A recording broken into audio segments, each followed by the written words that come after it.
I'm Dan Schmidt. Thank you for joining us. Every Thursday, we drop a new episode of this podcast, whether you're listening to it on all the podcast platforms or you're watching it on YouTube or Facebook or Instagram or wherever the hell else I'm putting this thing. Sorry. Put it out there. Let's slip out there. We have Tim Neuman with us today from Analogic Outdoors, and we're going to be talking about all things deer and deer hunting. Welcome, Tim. Hey, thanks for having me. So, we were talking off the air here about, so your forte is deer biology, deer science, especially when it comes to food and nutrition. What I want to start with, we're going to talk a lot today about, I always get that in there, about. It's my Canadian accent. I always say that. We're going to talk about soil and food plots and minerals.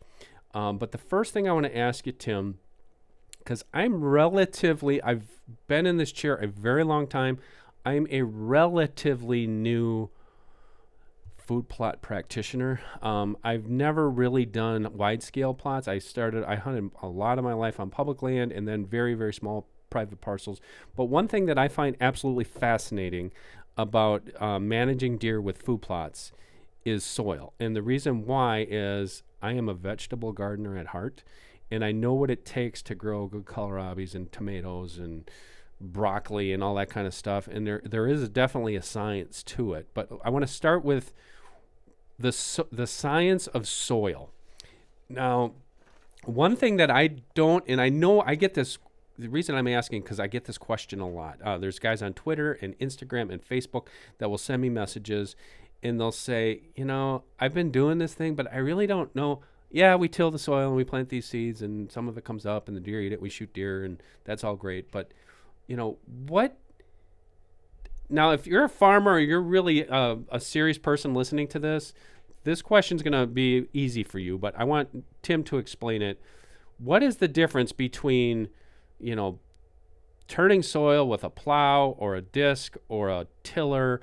What are the applications for all those various processes? So the thing with doing any sort of tillage work, they each have their own specific tool. I mean, you imagine back in the 30s, 40s, 50s, it was always the moldboard plow. So you're basically taking sod that has grown for many years with a big thatch layer and just basically cutting it underneath the thatch and rolling it completely upside down. So you're burying the grass, and then you've got just bare dirt on top of it. And then they would use a disc, something to level that out a little bit to plant. But you're basically just taking the soil from the condition that it's in and breaking it up, adding some air to it, and allowing for the seed to soil contact to get a little bit better. But recent advancements in no-till technology has kind of opened a lot of people's eyes that tillage portion is not mandatory. It's helpful to make a good, clean, weed-free seed bed that looks nice after you till it, but you didn't kill any of the weed seeds that were down farther, and now they just came back up to the top. You just reinvigorated the seed bed. So I've been on both sides of the debate. You can grow a good food plot with tillage. You can grow a good food plot without tillage. Tillage is not mandatory. And so when you're doing the tillage, and a perfect example, I think, for a preponderance of our listeners and viewers, is that there's a ton of guys and gals that get out there. They either acquire a new property or they get permission, and it's fallow. And you're going in there, and what you said, you turn that. So I found it as like, well, you're exposing a gazillion dormant seeds. Yep. You're never going to kill all that stuff. Does it pay to do that, or should people nowadays be looking more at no-till? Yeah, I think it really depends on how much time you have devoted to working on that plot. You could do several rounds of tillage and herbicide management to impact the seed population over a longer time frame, but it's going to take a lot of work. Whereas I don't have a lot of time on my plots. As much as I can, I'm doing, I'm mowing it as close as I can to the ground. I'm spraying herbicide to basically kill the weeds that are there, and then I'm just broadcasting seed on top of the thatch layer that I've created and waiting for a good heavy soaking rain. So when you're doing that, you're mostly talking smaller seeds, right? Yep. Braskas, Braskas and clovers. Okay. Yep. And so would that be your recommendation then for somebody with not much time, and I don't have a tractor, I don't have equipment? Right. Yeah. Because you can basically do what I do with a lawnmower, as long as you can get a lawnmower in there and some sort of spray mechanism. I use a backpack sprayer on some of my plots that are way back in the woods. I mean, little less than quarter-acre plots, basically just a shooting lane that I'm planting. And I'm just taking Roundup in there, and I'm just eliminating the green growth that is happening now, and then I'm cutting it as close as I can to the soil, and then I'm spreading the seed so that I've got the seed as close as the ground as I can, and you get a good soaking rain on that dying vegetation. It just acts as a natural fertilizer, and the seeds come up. Sucks it into the ground. Yep. When are you doing this in spring, or are you doing it like in late summer? If I'm planting a Braska plot, that's going to be in the late summer. Typically, I target like July 25th, where we're at in Minnesota. It'll depend on where you're at, based on your frost, your average first frost. You want to give it at least 6 to 8 weeks of growth before the frost will hit on those brassicas. So that's what I'm doing is late summer. So I'll let that plot green up in the springtime, and then I'll hit it with a herbicide, basically just Roundup to kill the green growth that's coming up, and then I'll come back and mow it and do another herbicide application in July, and that's when I'm planting.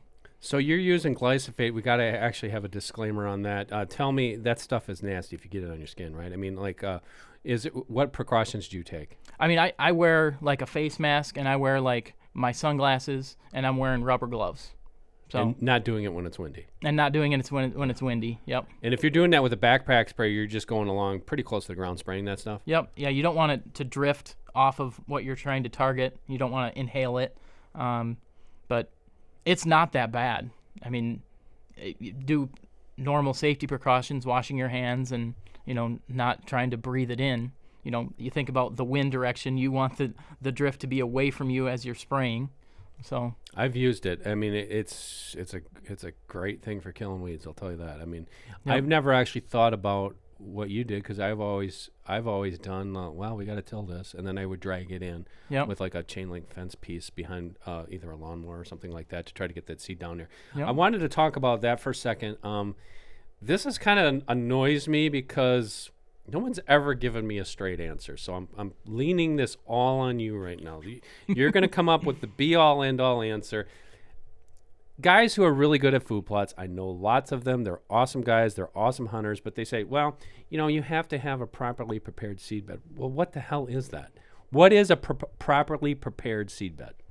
So it's getting the soil as even as you can so that when you put the seed on the soil, it's going to have the best chance of germinating. So I've seen like the farmer's example of a perfectly prepared seed bed. It looks like like a parking lot. It is black. There is not a single weed competition. It's just perfectly even.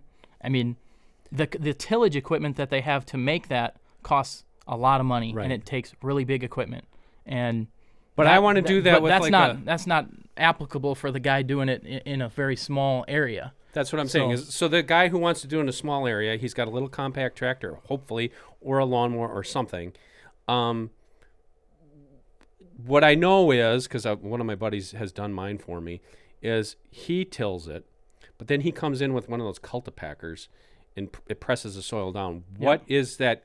What is that? Just helping making it flatter? Yeah, because after you till, you're basically fluffing up the soil, and if you try to just put seeds on that and then hit a cultipacker on them, you're pressing it down too much. Like the seeds are going to bury themselves too hard.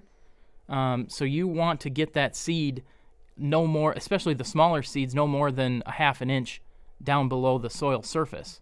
So you can fluff it up with tillage, run a cultipacker over it, and that keeps it from being too fluffy, and then you put your seed out and then put a cultipacker on it again just to press it in lightly because you don't want to go too deep with it. What about if you, because that's the point you make, it's like, okay, so what about if you just till it and plant it?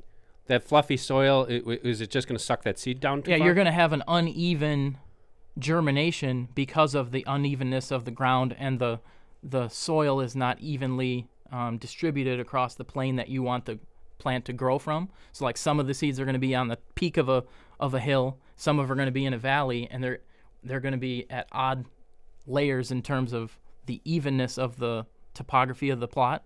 So you can do it, and some will grow, but it will be better if you get a straight, even soil. Perfect answer right there. It only took me like, how many years have we been doing this podcast? Since 2012. We finally got a good one. So basically what you want is a flat, firm seed bed. Right. Is what you're saying. Yep. And then especially those seeds, because now if you look at clover or you look at brassica, it looks like it's smaller than a sesame seed on your hamburger bun. I mean, right. they're so tiny. Mm-hmm. And when you say, I mean, basically that seed does not need much soil contact. Right. I mean, you think about evolutionary history of that seed.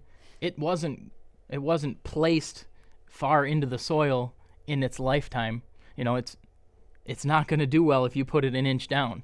It naturally, seeds grow by just falling on the soil. Right. So now those are the smaller seeds. What about the bigger seeds? The bigger seeds, they do better when you get them a little bit farther into the soil, and those are like not designed to be grown as easily if you broadcast that seed. Right. So the bigger seeds, like we have a blend called Amazing Grains, and it's like your winter wheat, it's forage oats, there's cereal rye, and there's Austrian winter peas. Those are all big seeds. You want to get that at least a half inch to an inch down into the soil if you want to get a good stand at that. Now, how do you do that?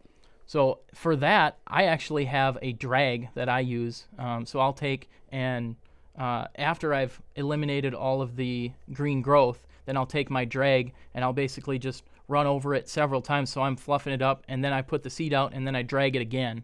So I'm dragging that soil on top of the seeds after I've planted it. So you could do that with I always use this example, but because what I just had a piece of chain link fence. Yep. That was maybe it was like maybe 6 or 7 feet wide by 6 to 10 feet long, and just dragging that behind something, and that would work for those bigger seeds. Yep. And then also I do have access to a grain drill.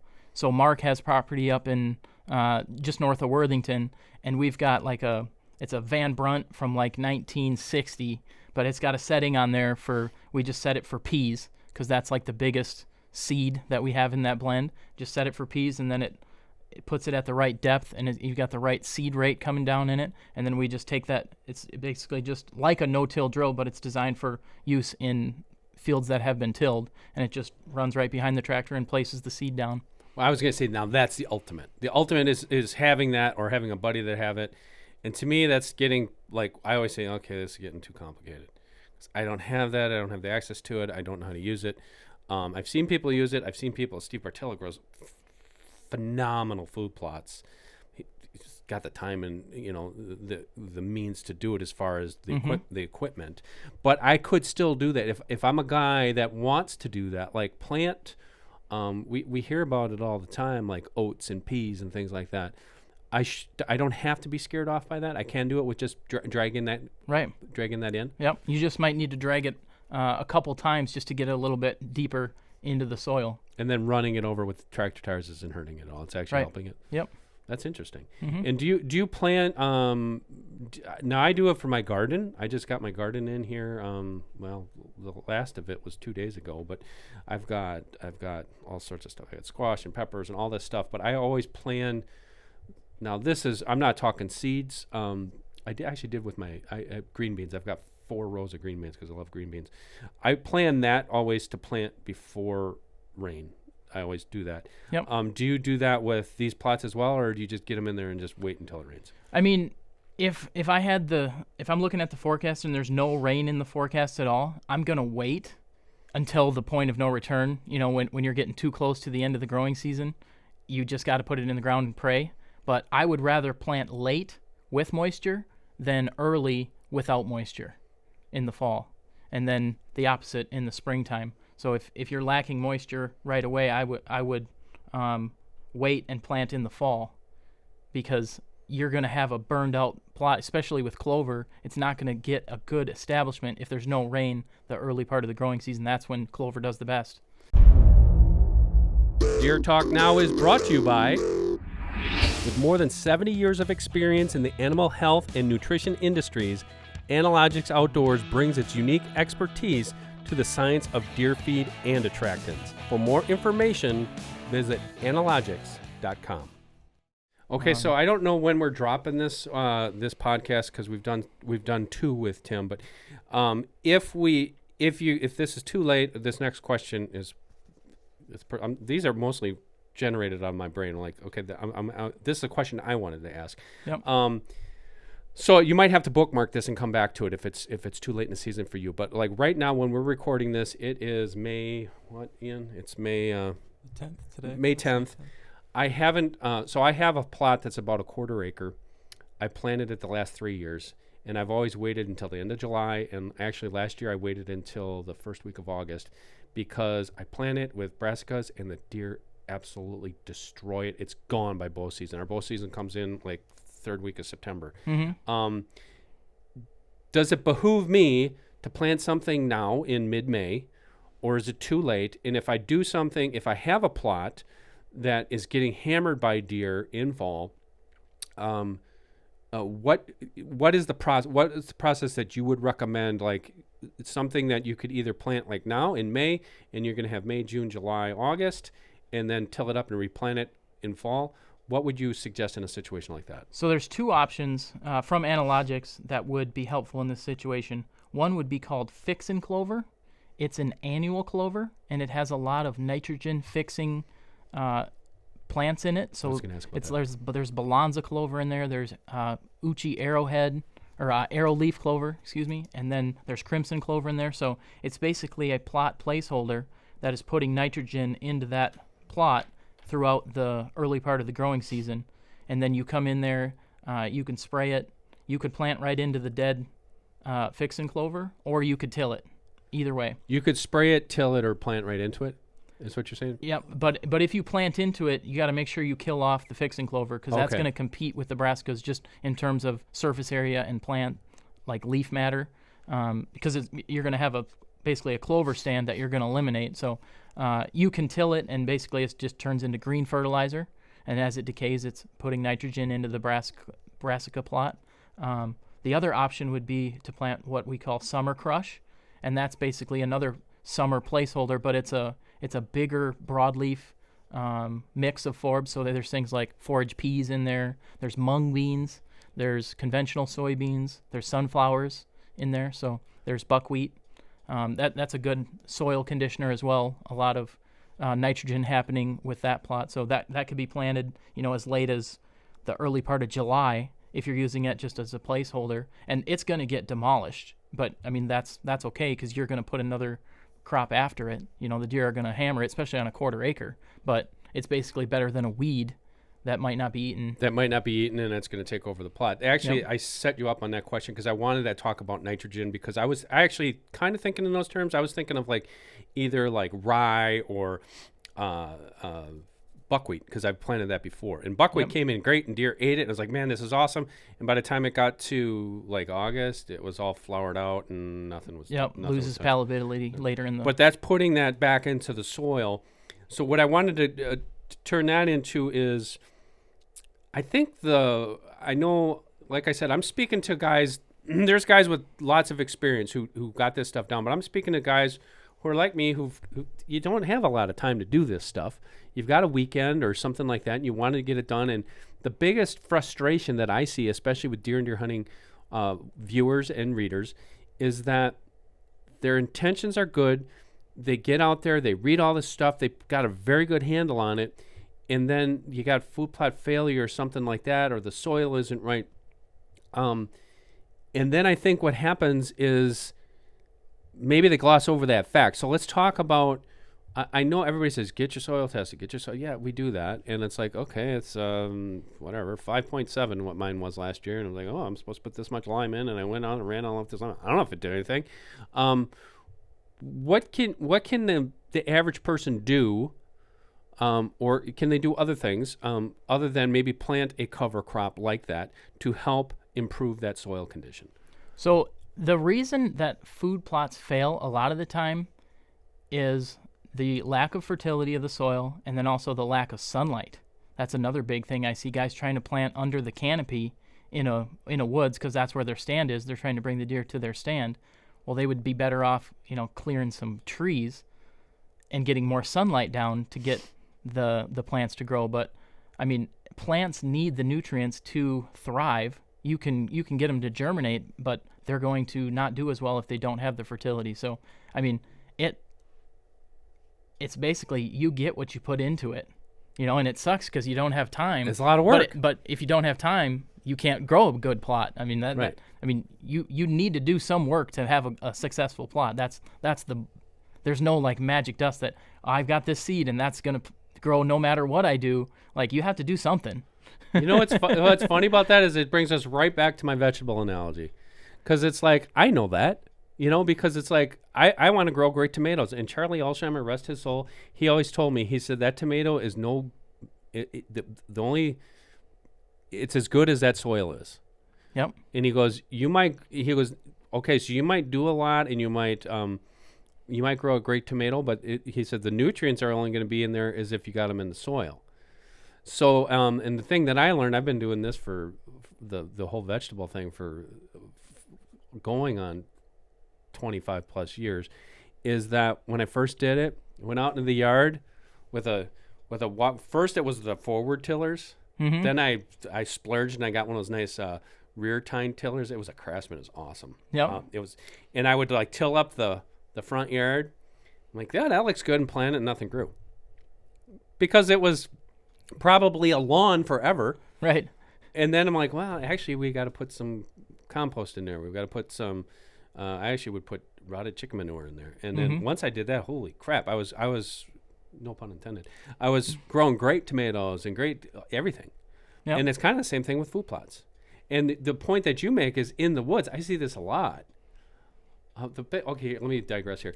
The funniest one was I used to get asked a lot, and don't ask me because I don't have time, is people around here would say, hey, could you come look at my property and tell me what?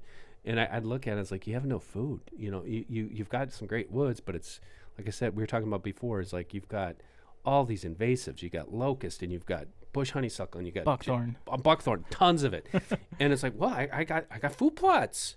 And I look, and it's like, no offense, but you've got like basically an old a logging pad, like it was maybe like a logging road, and they somehow got equipment in there. There's rocks like crazy around here, and they planted some clover. I'm like, that's like a Snickers bar. I mean, like, no offense, but you've got a 50-yard long wide by 5-yard long, or 50 yards long by 5 yards wide food plot. It's not doing too much, right? And back to my point was like when you said in the woods with no sunlight, and now you're dealing probably with acidic soil in a lot of places and I know a lot of the guys in the South, they have pine forests. Right. I think it's longleaf pine that they have down there. Yep. And loblolly. Loblolly. But they're planting stuff, and they do get stuff to grow, but you kind of got to think out of the side of the box, especially if you're trying to establish food plots. Let's face it, most guys are doing it for hunting purposes. But if you have that luxury of having some destination sources, all the better. Right. All the better. And a lot of people ask me, what should I plant? I like to have diversity. Give them a little perennial, give them an annual. Put a clover and then put a Braska, right next to each other, because then you've got the perennial kind of taking more of the browse pressure, and then you've got the Braska that's good for the later season. High carbohydrate, high energy. So it never hurts to have diversity out there. And what about amending the soil? Like what are the minimum things people should be looking at? So the soil sample obviously tells you. People always ask, like, well, what do I need to fertilize with? And it depends on what your soil has in it. So if you don't have time to do the soil sample, like I used to just go out on a weekend, and I wouldn't think of doing a soil sample until the day I'm planting the plot. Like, well, I'm not going to get those results back for 2 weeks. Like, what do I do this weekend? Well, I guess we'll just plant it and see what happens. Right. But if you have time to get the soil sample, do it, because it's going to tell you exactly what you need. If you don't do a soil sample, then you're just basically guessing. And if you look at the soil around, and if there's growing, like if there's really tall corn around it, that's probably good soil. But if they're only planting winter wheat or hardly anything around you, that might not be the greatest indication of the soil in that area. So you can just look at your soil like, do I have high fertility, medium fertility, and low fertility?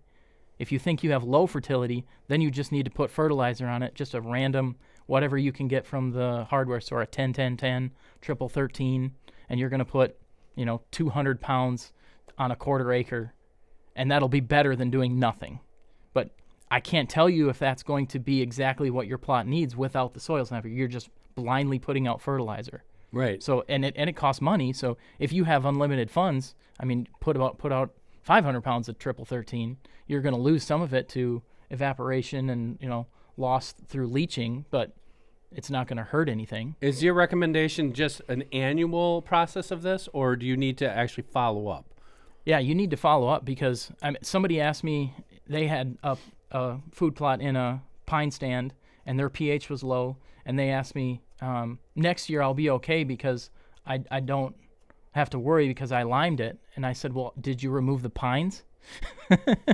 The pines are still there, so the reason it was acidic is still there. So you're just constantly, going through that loop of raising pH, getting it better for that year's growing season, and then it's going to slowly dip back down to the area around it, and then just do it all over again. What about these, what do you call them, foliar fertilizers? It's something we are researching highly on our test plots. There is some merit to it. I will say that. There are some claims in the industry that I don't think should be on those bottles. I'll be straight up with it. We didn't see, we tested some of the other competitor products and didn't see the results like you would think. So what I'm talking about there is, if you're not familiar with that, is it's a liquid fertilizer that you spray on the plants while they're growing. Right. But what you're saying is probably the best way to go about it is to just get regular, either pelletized or those applications. Yep. And what about lime? Is there a big? I've always used the pelleted stuff because it's easier. Somebody told me you should be using the powder stuff. I was like, I have no way of getting that on there. What are the differences there? It's basically, it comes down to the type of lime that you're putting out. Kip Adams from QDM, well, it's not QDM, it's NDA. Yep, he wrote a good article about the different types of lime, and they're all rated on the bag on the type of screening that they can go through and the ability to change the pH. So it has to say somewhere on the bag what it's capable of. So you just got to look at the bag and know, if you're dealing with a low pH, the pelletized lime, it's not all the same. The pelletized lime could even be a lower form of lime, but it has to have that rating on it. And you're really not gonna know if you made a hill of difference until what, next year? Until the following Until year. you take another soil test But next year? it depends on what kind of lime you use. If you're using a high quality fine lime, that's gonna get into the soil quicker than a low quality pelletized lime. That's gonna be more of a long soak into the soil. And also if you till it in, it's going to be more fast acting than if you just broadcast it on top. This episode is also brought to you by Full Range Mounting Systems. These mounting systems are a great way to manage all of your mounts in a stylish and organized manner. We are using their pedestal mount here on the podcast set for 2 shoulder mounts, and it looks just awesome. Be sure to check out their mounting systems at fullrangesystems.com. And for 15% off your order, use code DTN. Okay, so let's switch gears here then. It's very close, but let's talk about minerals. I'm going to be honest with you. We've actually had some people in the scientific realm over the years who have said putting out minerals for deer is BS. What's your response to that? I think they haven't looked at the research that we have done in terms of gauging an animal's nutritional status via their liver. And what we do at Analogics is we'll take free-ranging deer and we harvest them and we get about a fist-sized sample of the liver and we analyze the micromineral content.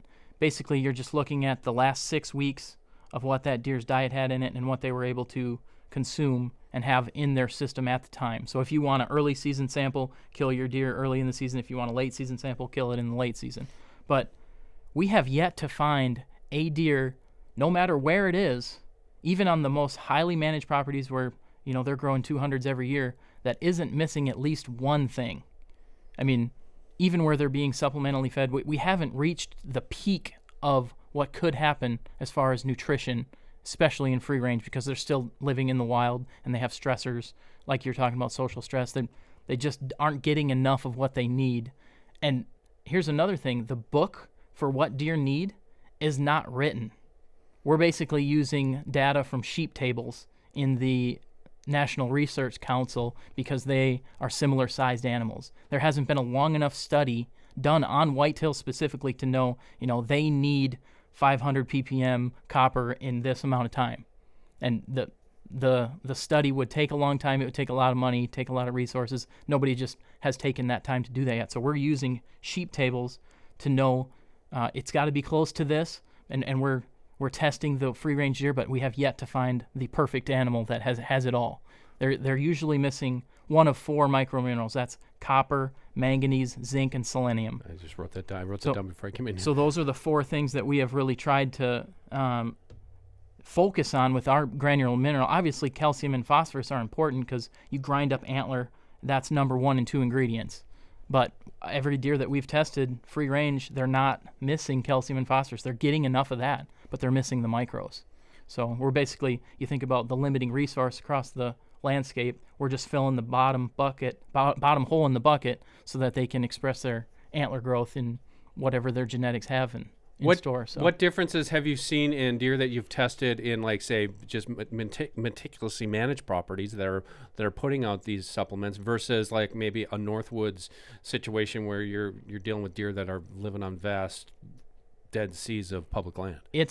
I can basically tell if a deer's been supplemented looking at the liver because they're usually only missing one thing, and it's right next to the reference interval. So, like, I think copper, the reference interval is like 20 to 150 ppm. They'd be at like 19. They're just almost right there. But then you look at a deer that I know is unsupplemented, might be from northern Minnesota, living off of pine boughs, and he's missing 7 different things. Wow. He's got really low copper. Selenium barely even shows up.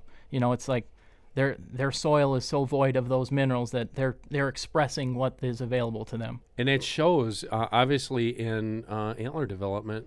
In, like, you look at a place like an example that I would probably put out would be like the UP of Michigan.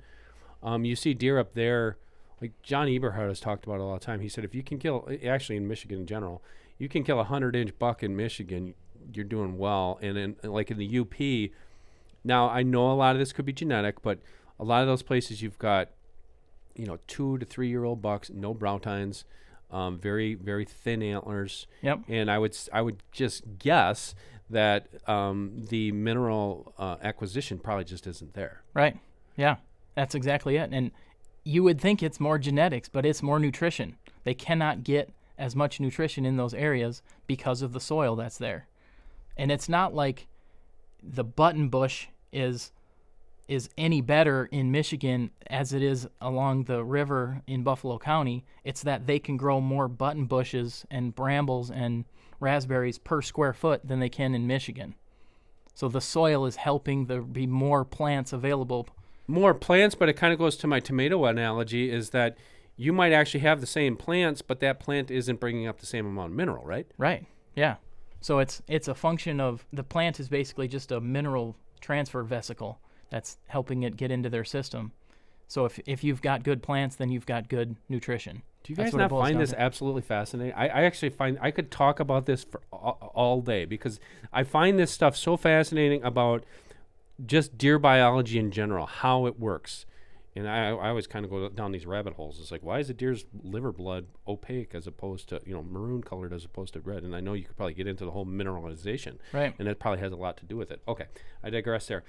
Now I'm going to butcher I've edited articles with this word in it a lot. Chelation? Chelation. Yep. Tell us about, we're talking about minerals, and I pronounced it wrong. What is chelation in minerals and how does it work? Chelation is basically the process of taking a mineral, which the deer need, and attaching it to a protein. That protein is more readily absorbed through the gut wall so that they can actually utilize the mineral. The omesum? The abomasum. That's close. Okay. All right. Sorry. Go ahead. Yep. So they're basically ingesting the mineral, and because we put it on a protein, which is the chelation process, it's absorbed 70% better than a pure mineral would be. So a pure mineral, just thinking like calcium, like they'll ingest it, but most of it's going out the back end because it didn't get absorbed into the gut. So what we're talking about with the chelation process is getting the minerals to the animal. It's basically targeted biology so that it gets to the correct point of the digestive system, and some of it needs to go even further, like into the intestines. So in that case, we're like coating the mineral, and then it's getting absorbed in the intestines because we have to get full passage, and that's where we get better utilization out of those. See, we were just talking about this the other way. We were talking about the science of rumination, and we're talking about the different chambers of the stomach. So what you guys are doing with Analogics is some of these products that you're making is you're actually taking a protein, somehow binding it with the mineral to help, and that's what you guys say, the science of deer. Right. I think it's your slogan, isn't it? Basically, getting not only because my frustration was back in the day, and I'm not pointing out anybody, but I get some mineral from somebody, and I was using it in a state where it was legal. That you put it out, and it just sit there and it wash away. Nothing ate it because it wasn't palatable. Right. And it might have been, just a pure mineral that might not have had enough salt in it. So a lot of people talk bad about salt being in a mineral, but you need some to drive intake. So there's a balance between intake and attractiveness and salt content. So, I mean, a lot of the market out there is pretty high salt content, which is a good attractant, but it doesn't do much beyond attraction. So what we have really done a good job of marrying is the science of the minerals and the attraction part of it. So it's got to be really attractive. Like you're saying, if they don't eat it, it doesn't do any good. It doesn't do any good. Okay, so let's talk. Let's try to bring this home. Let's talk about what are some of the do's and don'ts. Then I know what they are, but with mineral usage, how to use it, how to put it out there, where to put it out there.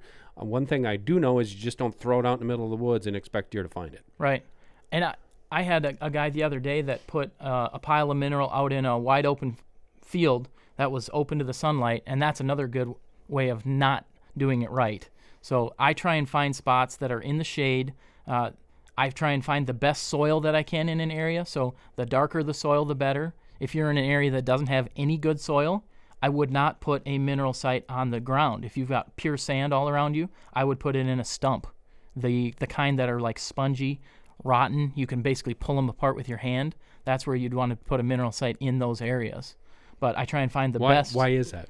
It's just the deer don't want to ingest sand. So they would actually be eating that rotting bark stuff. Yeah, they eat the actual fiber of the rotting wood, and it's easier to digest the more rotten it is. And it's not bad for the deer. They're designed to eat, lichens and all the different things in the woods. So it's not bad for them one bit to ingest the wood, which is carrying the mineral because you've soaked it in there. What is the importance of having water?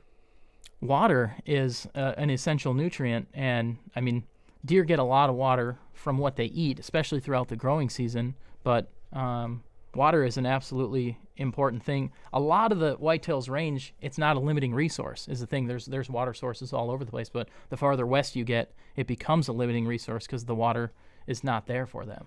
But what where I'm going with that is, like, if you're living in an area that doesn't have streams or creeks or ponds, and you're putting out this mineral, should you be trying to get like a little water source, a tub or something that you can locate next to the mineral? Yeah, and the reason that they're targeting the minerals throughout the growing season is because they're trying to offset the high water intake of the forbs that they're ingesting. So they're seeking the salt to balance the intake of all the water that they're getting from the lush green vegetation around them. So if you don't have any water sites, they make those little dirt ponds. That would be a good. I mean, you can use a plastic swimming pool if you want, if you don't care what it looks like. 50-gallon barrel and cut off the bottom of it. Yeah, you can use a stock tank, from that you get from the farm and supply stores. But just getting water out there to them is always a good thing. I mean, they need cover, they need food, they need water. And does that help also with if they're eating off that mineral, they basically to get that through their digestive system faster? Yeah. Mm-hmm.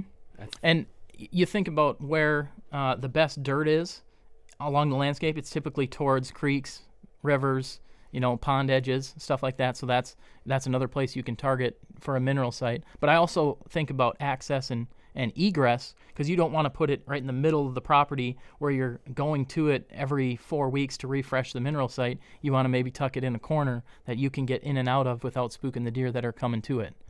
So having it as like a little oasis that doesn't get touched too much. What are I know you guys deal a lot with like probiotics and essential oils. What are the purposes of those? And tell me a little bit more about that. So the essential oils are what we're using to combat the diseases, and basically it's like taking the chemistry of the plant extract and putting it to work for the immune system. So the immune system helps keep all of those bad, diseases and any pathogens that the deer might encounter. It basically improves the ability for them to fight those things. The probiotics is another thing that... Sorry. Yeah, no worries. Jeez. Go ahead. The probiotics is another way that we can improve gut health. So gut health is important for absorption of the plants and the feed and the proteins and the minerals that they're ingesting. So probiotics, you get gut health to maximize efficiency, and they're just taking in so much more than they would if they didn't have those probiotics. It's fascinating stuff. His name is Tim Neuman. If you have not learned anything today, I don't know what to tell you, because this man is a wealth of knowledge. Analogics Outdoors. Tim, thank you. Where can people go online to find out more of this information about the stuff you guys are working on and some of the things you talked about here today? Analogics.com would be the place most people can get any information. I mean, our 1-800 or our 877 number is on there. People can call at any time. We've got all the social media pages. We're Facebook, Twitter, Instagram, you name it. TikToks? You doing TikToks? I don't know if we're doing TikToks, to be honest. We should be. We are, but I let these young guys do that. Young kids handle it. That's kind of passed me by. But thank you very much, Tim. This has been an honor for me, because it kind of helps geek me out, and I get to learn more from your experience. Yeah, absolutely. All right, cool. So for Tim Neuman, I am Dan Schmidt. Thank you for listening to the Deer Talk Now podcast and watching. All we ask you to do is like and subscribe. That's it. Share it with your friends. We bring you brand new ones every Thursday here at Deer Talk Now. We will catch you next week for a brand new episode. Deer Talk Now is brought to you by 10-Point Crossbow Technologies. Whether I'm in a tree stand, ground blind, or spot and stalk hunting, I know the Nitro 505 is up to any challenge. Check one out at a dealer near you, or log on to 10pointcrossbows.com for more information.